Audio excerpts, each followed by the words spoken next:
सलाम हिंदुस्तान दोस्तों, मैं हूं मोइन शमसी। दोस्तों, अगर आप भी ये सोचते हैं कि उर्दू मुसलमानों की ज़बान है, भाषा है और हिंदी जो है वो हिंदुओं की भाषा है या संस्कृत हिंदुओं की भाषा है, तो भाई आप बड़ी गलती पर हैं। देखिए, भाषा भाषा होती है और ये सब हमारी भारतीय भाषाएं हैं, संस्कृत, उर्दू, हिंदी और दूसरी कई भाषाएं। संस्कृत तो हमारी सबसे प्राचीन भाषा है ही, इसमें किसी को कोई शक नहीं होना चाहिए।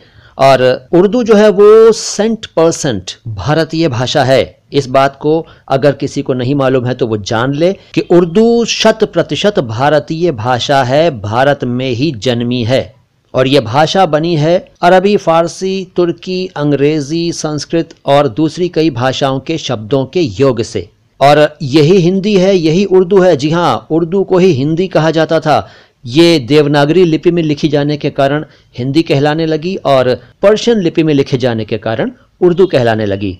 और दूसरा अंतर यह हुआ कि जिसे उर्दू कहने लगे उसमें अरबी, फारसी और तुर्की भाषाओं के शब्द ज़्यादा इस्तेमाल किए जाते हैं, और जिसे हिंदी कहते हैं उसमें संस्कृत निष्ठ शब्द इस्तेमाल किए जाते हैं।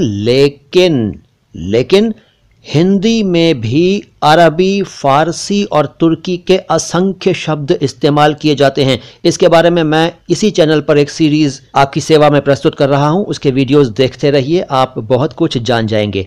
यहाँ मुझे बस यही कहना है कि ये गलतफहमी मन से निकाल दीजिए कि उर्दू मुसलमानों की भाषा है या हिंदी या संस्कृत हिंदुओं की भाषा है। देखिए, हम सब की भाषा है, हम सब भारतीय हैं, हम सब भाषाओं का आदर करते हैं।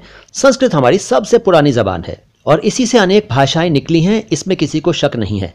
उर्दू भाषा में तो यह है कि उर्दू की सेवा हमारे नॉन मुस्लिम राइटर्स ने, कवियों ने बहुत की है। अगर आपको नहीं मालूम है तो मैं बता दूं कि उर्दू के तो एक से बढ़कर एक लेखक और कवि हमारे देश में हुए हैं और अभी भी हैं। अगर पुराने ज़माने की बात करें तो नॉन मुस्लिम लेखक और शायर बहुत हुए हैं। पंडित आनंद नारायण मुल्ला, ब्रिज नारायण चकबस्त, कुंवर महेंद्र सिंह बेदी, सहर और भी न जाने कितने।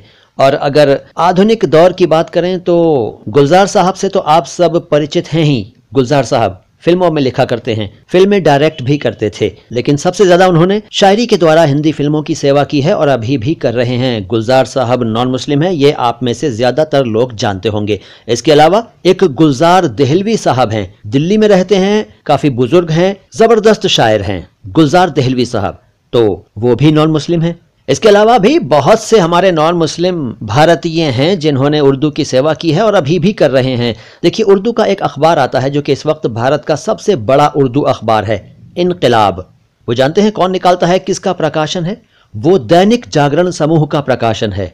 दैनिक जागरण समूह जाहिर है कि मुसलमानों का प्रकाशन नहीं है, लेकिन ये अखबार उर्दू की बहुत ज्यादा सेवा कर रहा है, बहुत बड़ी खिदमत कर रहा है, इनकलाब अखबार। इसी तरह से एक संजीव सर्राफ साहब हैं, वो रेख्ता.org नाम की वेबसाइट चलाते हैं और इसके साथ साथ उर्दू की सेवा के लिए बहुत सारे प्रोग्राम्स आयोजित करते हैं, बड़े फंक्शंस करते हैं, बहुत ही एक्टिव हैं वो संजीव सर्राफ साहब। और भी बहुत सारे नॉन मुस्लिम हमारे भारतीय हैं जो कि उर्दू की सेवा कर रहे हैं अपने अपने तौर पर, अपने अपने लेवल पर। तो ये सोचना कि उर्दू सिर्फ मुसलमानों की भाषा है, बड़ी गलतफहमी है ये। भाई, भारतीय भाषा है, सब लोग सीखें, क्या प्रॉब्लम है, कोई भी सीखे। दिलों में दूरियां नहीं होनी चाहिए, न रंगों के नाम पर, न भाषा के नाम पर, न जाति, न मजहब के नाम पर, न किसी और नाम पर। दिलों में नज़दीकियां होनी चाहिए। तो आइए इस नज़दीकी को और बढ़ाएं और इस चैनल पर यानी कि my Hindi my Urdu channel पर एक नया सिलसिला शुरू हो रहा है, लर्न उर्दू थ्रू हिंदी, यानी हिंदी के माध्यम से उर्दू सीखिए। ये व्यूअर्स की बहुत डिमांड पर मैं शुरू कर रहा हूं। इसमें मैं उर्दू लिखना और उर्दू पढ़ना सीखने के शौकीन लोगों को टिप्स दिया करूंगा, उनकी हेल्प करने की कोशिश किया करूंगा। और मेरी कोशिश ये होगी कि इस सीरीज के वीडियो आपको हफ्ते में कम से कम 3 तो मिल ही जाया करें। वैसे चाहता तो मैं हूं कि रोजाना एक वीडियो दूं, लेकिन मसरूफियत यानी कि व्यस्तता के कारण मैं इतना काम नहीं कर पाता हूं। फिर भी कोशिश रहेगी कि इस सीरीज के कम से कम 3 वीडियोस आपकी सेवा में हर हफ्ते जरूर पहुंचा करें। तो बस आज इतना ही। अगर आपको मेरी बातें पसंद आई हो तो लाइक का बटन दबाइएगा, अगर पसंद न आई हो तो अपने दिल की बातें कमेंट बॉक्स में लिखिएगा। और इस चैनल को अगर सब्सक्राइब नहीं किया है तो सब्सक्राइब कर लीजिए। घंटी का बटन कभी नहीं दबाया है इस चैनल पर अगर आपने, तो आज दबा दीजिए और इस वीडियो के लिंक को दूर दूर तक फैलाइए, अपने सभी सोशल मीडिया प्लेटफॉर्म्स पर शेयर कीजिए। बहुत जल्द आऊंगा आपकी सेवा में लेकर बड़ी मजेदार जानकारी, यानी कि वही Urdu learning series learn Urdu through Hindi, यानी हिंदी के माध्यम से उर्दू सीखिए। सलाम हिंदुस्तान।